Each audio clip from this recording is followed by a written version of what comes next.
Ah bon? Ah oui, parce que cette décision-là, c'est du n'importe quoi. Oui, on va en reparler tout à l'heure. Alaaji Malick waay incha allah pour l'instant ñu taxaw ci li xew université Cheikh Anta Diop bu Ndakaaru démb lañ taxaw fii di ci waxtaan Alaaji Malick conseil académique bi ba mu réunir ba pare ñoom ñu jox sañ-sañ ki directeur bi ngir ñu jël takk dee di ñoom ñu dugg ci biir ñu ne pour kaaraange gi ak lu ni mel waaye yenn ci étudiants yi lu ñu gis mooy dañoo bëgg di leen fitnaal ci biir foofu gis nañ image yi aussi am ay policiers yu gaañu am ay étudiants yu gaañu ndax lii bu continuer Alaaji Malick du mën a dégénérer démb la ñu annoncé woon ne dinañ tàmbalee fay bourse yi. waaw bu continuer moom musiba mooy am ndax démb image yi nga xam ni moom la ñu gis ca université temple du savoir transformé en champ de bataille c'est vraiment désolant te loolu wax dëgg yàlla buñ ci jëlul ay matuwaay tout de suite dina indi jéeya ndax blessures yi nga xam ne gis nañ ko aussi bien ci côté force de défense et de sécurité yi gis ko ci étudiants yi am na ci blessures yi nga xam ni sax neexul a xool te loolu je pense que li ko indi rek mooy le fait que les autorités universitaires autoriser les forces de défense et de sécurité ñu dugg ci biir université bi en violation du principe fondamental du respect de l'espace universitaire des franchises universitaires loolu du luy saafara parce que bu policiers yi duggee ci biir campus bi rek dafay gën a irriter étudiants yi affrontement daf fay am te ak dëkkuwaay yi ni mu tëddee noonu wax dëgg yàlla bu ñu moytuwul musiba mën na am dañu war a artu démb artu na wax naa leen ni paiement bourse yooyu c'est de la poudre aux yeux c'est pas ce qui règle le problème mbir boo ko bëggee régler il faut attaquer le mal par la racine prendre le taureau par les cornes lan moo tax étudiants yi di grève encore une fois dañ leen a ameel fukki weer ak ñaar ñi nekk master am na ci ñu nekk également licence ñu ameel fukki weer ak ñaar yu nga xam ne toog nañu ko fay ñu leen fukki weer ak ñaar yi boo ko xaymaa wala fukki weer ak ñeent sax boo ko xaymaa mi ngi toll ci 515 000 francs par étudiant loolu nga xam ne moom la ñuy jot encore une fois ci la ñuy régler seen ay problème ak seen ay problème étude seen problème déplacement ak lu ci bari lu nga xam ne moom la ñu yittewoo ci loolu lañ koy lijjantee bu ñu toogee fukki weer ak ñaar fukki weer ak ñeent jotuñu ko daf leen di indil ay jafe-jafe donc mbir moomu boo ko bëggee régler c'est pas par la violence qu'on peut régler ça toutes les grandes guerres du monde finissent autour d'une table de négociation xale yi ñi ngi wax li ñu bëgg état bi nañu wax lu ñu mën woo leen autour d'une table waxtaan ak ñoom wax leen situation bi fi nekk ak lan lañ ci mën. jot nañoo waxtaan de xañ na li ñu dugal seen nopp yi lañ mënta dégg. waaw loolu la ñu mënta dégg bor moom àtte bor fay. dañu war a fay donc liñ leen ameel nañ leen ko fay fii député toogu fi fayeekuwul ministre toogu fi fayeekuwul. DG toogu fi fayeekuwul. étudiants yi nga xamante ni lañ leen di mosalakus néew xëy na matul dara buñ ko dajalee lay nekk xëy na benn manne financière bi loolu lañ leen amee te di ko dajale muy amoncellé wu di gën a yokk ak jafe-jafe financière yi nga xam ni peut-être ñi ngi koy wax ci réew mi buñ ko ci yokkee day indi problème. Donc aujourd'hui moi je trouve que il faut absolument arrêter cette spirale de la violence. La première mesure bi ñu war a jël mooy que les forces de défense et de sécurité sortent de l'université foofu waruñu fa dugg du seen place foofu tant que ñi ngi fay dugg violence dina am dinañu utiliser les moyens de défense yi nga xam ne moom la ñu yor wala gis nañ fa char anti-émeute gis nañ fa li nga xam ne mooy grenade lacrymogène xale yi ñu ngi yor ay xeer yor ay lance-pierre affaire bi dafay egg fu nga xamante ni nii bu ñu ko arrêté wul musiba mën na am bu ñu fàtte li fi xewoon ci ay jamono ñi ngi wax Alpha Yoro Tunkara ñi ngi koy jooy noppeeguñu Bassirou Faye ñi ngi koy jooy noppeeguñu Mamadou Fallou Sène ñi ngi koy jooy noppeeguñu on bëggatuñu di compter leneen lu nga xamante nii dafa jëm ci lu ni mel te loolu li koy arrêté tout de suite mooy na force de défense et de sécurité yi génn université bi ñu woo xale yi toog waxtaan ak ñoom xool nu ñu mën a régler problème bi le problème c'est pas les bourses qu'on a payées hier ça c'est de la poudre aux yeux c'est le rappel moom moo tax étudiants yi monter au créneau moo tax yëf yi toll fu mu toll nii te bu ñu moytul dina gën a dégénérer. Cheikh la corde est apparemment raide parce que ku ci nekk fi nga taxaw foofu nga taxaw ba tey ji étudiants yi ñoom li ñuy réclamer El Hadji Malick fàttali na ko bu ñu leen ko fayul xaj na li ñu màtt ni duñ ko bàyyi et puis les autorités aussi peut-être de leur côté jàpp nañu ni ñu ngi def ay efforts mais de l'autre côté on les juge insuffisants ces efforts. Parce que là c'est une situation qui ne profite à personne. Parce que étudiants yi tamit ñoom su doon seen coobare du leen fekk tey yi ñu nekk ci mbedd mi di sànnanteeg policiers yi. waroon nekk ci amphi. waroon na leen fekk ci amphithéâtre yi ñuy def seen cours tranquillement comme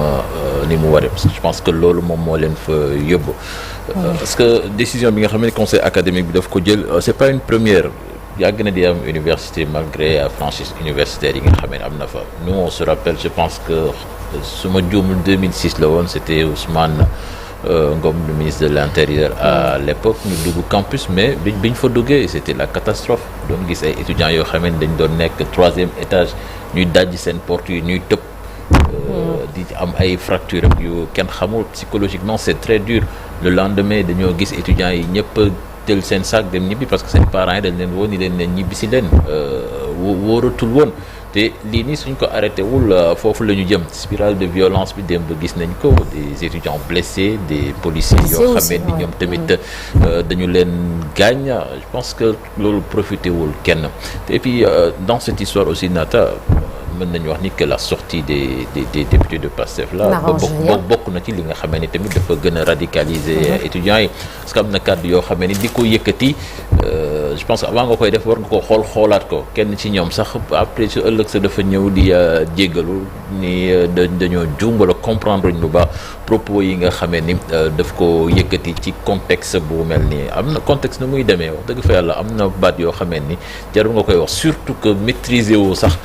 li ngay wax lan la parce que soo ñëwee jàpp naan étudiants yi déjà ñëpp amuñ bourse parce que ñu bëri dañuy jàpp généralisation des bourses suñ ko déggee yaakaar ne étudiants yi dañuy fayeeku chaque weer c'est pas le cas dafa am ñoo xamee ni dañoo am bourse am ñoo xamee ni ay aide la ñu am te loolu c'est une fois dans l'année demeewul noonu jàpp ne étudiants yi tamit du ñuy fay seen néegi loolu tamit soo ko waxee tu es dans l'erreur parce que demeewul noonu moo tax kàddu yu mel noonu soo ko wax déjà il faut que nga am information exacte yi nga xamee ni moom moo am au lieu ngay joxe ay nouvelles yoo xamee ni ay fake news la parce que amul je pense que war nañu gën a responsable ci mbir yi ni mu demee on voit que nag le pays est dans des difficultés comme ni nga ko waxee à chaque fois je pense que Chérif mi ngi koy tudd sànq Badara Gadiaga ci RP bi jàkkaarloo daf fi doon wax ni dañuy wax ñu takk suñu ceinture mais suñu biir suñ ko defee loolu aussi soo koy def aussi foog nga wone ko exemple bi Malick mi ngi koy wax léegi DG yaa ngi fayeeku ministre yaa ngi fayeeku fonctionnaire yaa ngi fayeeku ñoom tamit ñi suñu leen waxee mënu leen fayeeku tamit mënuñ ko comprendre à un moment donné sacrifice booy wootee ci réew parce que réew mi dafa am ay jafe-jafe yow tamit foog nga wone ko foog nga montrer l'exemple la pédagogie par l'exemple bi ñuy wax soo ko wonewul tamit ñeneen ñi duñ la ci mën a topp parce que étudiants yi ñu ngi kaas j'en suis sûr que suñu paree tamit ñeneen dinañu jël relais bi parce que réew mi ñi fi nekk ci ay jafe-jafe dafa bari kon fi mu nekk ni nañ leen woo à la table de la négociation ñu wax leen lu ñu mën ak lu ñu mënul parce que dans cette histoire là faut qu'il y ait des concessions de part et d'autre mënuñu ko régler d'un seul coup waaye ñoom tamit foog ñu def effort. soxna Naata comme ni nga ko waxee démb rek je pense que avec évolution yi nga xamante ne am na ci diggante bi moom moo tax ñu war cee mën a àdduwaat waaye en plus de ça ñu war cee mën a sensibiliser waat encore parce que comme ni ma ko waxee hier quand l'UCAD quand les universités sont touchées c'est pratiquement tout le Sénégal qui est touché les 14 régions parce que étudiants yi jógee nañ fu nekk ci biir réew mi te loolu dafay andi li nga xamante ne moom mooy njàqare ci boppu parents yi parce que dégg ne violence yi mu ngi am ak li nga xamante ne réseaux sociaux yi noonu lay joxee parent bu ko dégg wax dëgg yàlla sa xel du daal et puis au-delà de ça aussi bu nekkee dañoo ñëw fii Dakar Université Cheikh Anta Diop surtout environnement immédiat bi nga xamante ne day andi problème mooy wàllum transport bi hôpitaux yi fa nekk les urgences et tout ça donc loolu war na tax ñu gën a war a mën a régler ci problème bi ñu war a mën a régler problème mais pourquoi soxna Naata cette crise dañ ko war a gaaw régler ko moom mooy que dafa am yoo xamante ne moom lay andi andi dugub bi nga xamante ne mooy force de l'ordre yi li muy duggee biir université daf fàttali nit ñi lu bari comme ni ma ko waxee démb rek dafa am góom boo xamante ne wéragut ci sénégalais donc waruñu ko essayer wala waruñoo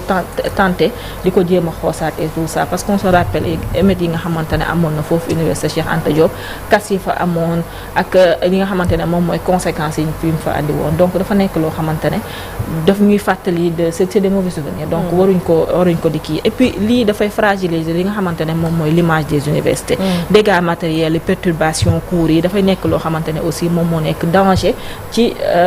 année académique bi ñu nekk parce que bu continuer nii parents yu bari ils vont rappeler leurs enfants dañ leen di wax ñu ñibbisi parce que wóorul mais li ñuy laajte aussi mu nekk seen bourse dafa nekk loo xamante ne fi mu toll nii bras de fer bi jaru ko war nañoo toog def médiation waxtaan ñu mën a xool yan solution lañ mën a tirer dans ci cette affaire là pour que ñu mën a andiwaat li nga xamante ne moom mooy calme bi parce que université dafa nekk loo xamante ne dafa sensible comme ni ma ko waxee rek suñu xale yu ëllëg yi fa la ñuy génnee ñi nga xamante ne demain ñoom ñoo war a yor réew mi ci université yi la ñuy génnee te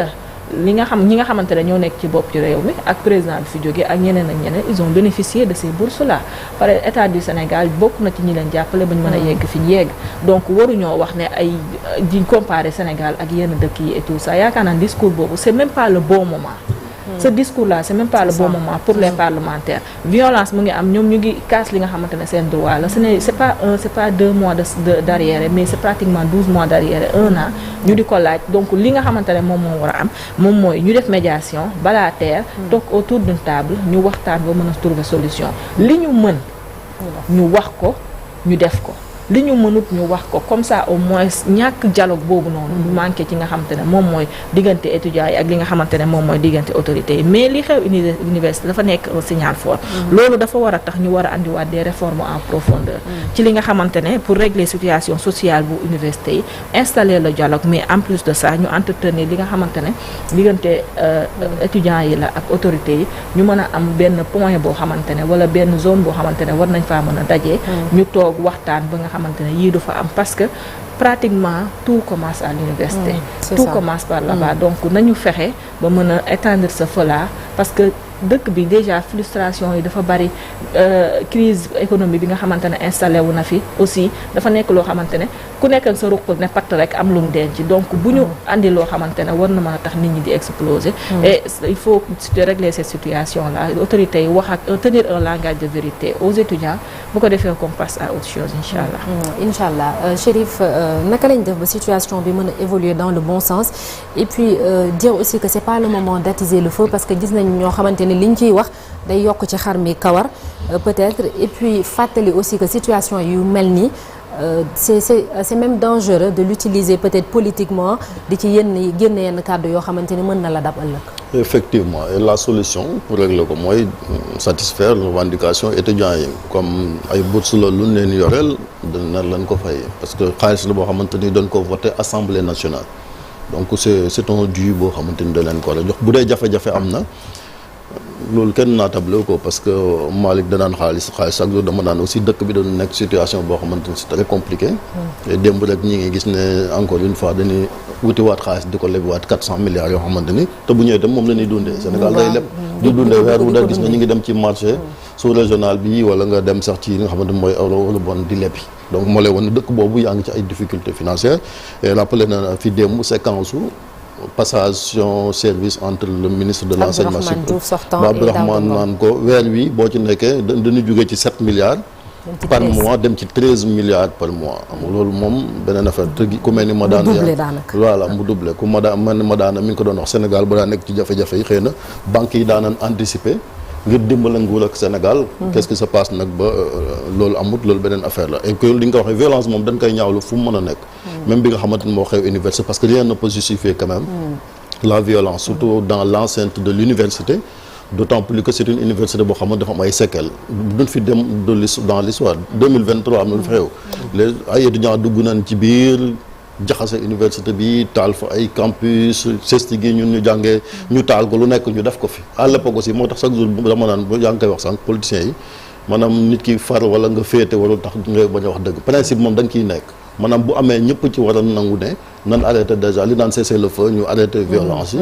bon bu dee nag lépp lu jëm ci li nga xamante ne mooy franchise université yi aussi yoon moo may recteur bi am na foo xam ne buñ fa tollee mu requérir quand même ci li nga xamante ni mooy puissance publique bi parce que y a la loi 94 du 24 novembre 1994 bi nga xamante ni moom moo ko daal di réglementé article premier baa ngi nii mi ngi naan les universités du Sénégal bénéficient du régime des franchises et libertés universitaires qui garantissent aux enseignants, chercheurs, étudiants dans le respect de la loi, règlement et les principes objectifs de tolérance, l'exercice de liberté indispensable développement ak gis nga ko muy wàllu recherche donc loolu li mu mën a wax parce que normalement université li taxoon ñu franchise yi am dañoo jàppoon ni comme xam-xam lañ fay wët dañ fay gëstu fitna du fa am looloo taxoon quand même ñu réglementé ko ba nga xamante ni ay alkaati duñ fay dugg te bu ñu waxu franchise aussi dafa am ñaar yu ñu war a distinguer mooy campus pédagogique ak campus social bon fi ñu wax ne fa lañ war a dugg mooy campus pédagogique social bi nga xamante ni étudiants yi fa lañ dëkk te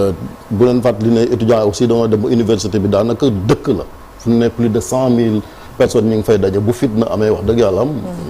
voilà loolu musiba naaru laay la ba buñ fa duggee nag c'est réglementé ko l'observateur ñëw na ci ba alkaati yi duñ yor xëy na ay fetal wala nangam su luñ mën a def ba maintenir loolu taal gi dakk ba pour mu bañ a dégénérer parce que bu leen bàyyee à huis clos rek ñu koy def day waar et que l'article 4 bi aussi mi ngi wax ne recteur bi bala moo demander même l'intervention des forces de l'ordre il faut mu dajale justement mooy conseil académique boobu mooy assemblée bi su ko defee ñu jox ko ci avalam waaw sañ-sañam boobu mu daal di koy def l'article 6 bi nag moo ne parce que bu fekkente dem na ba ay vie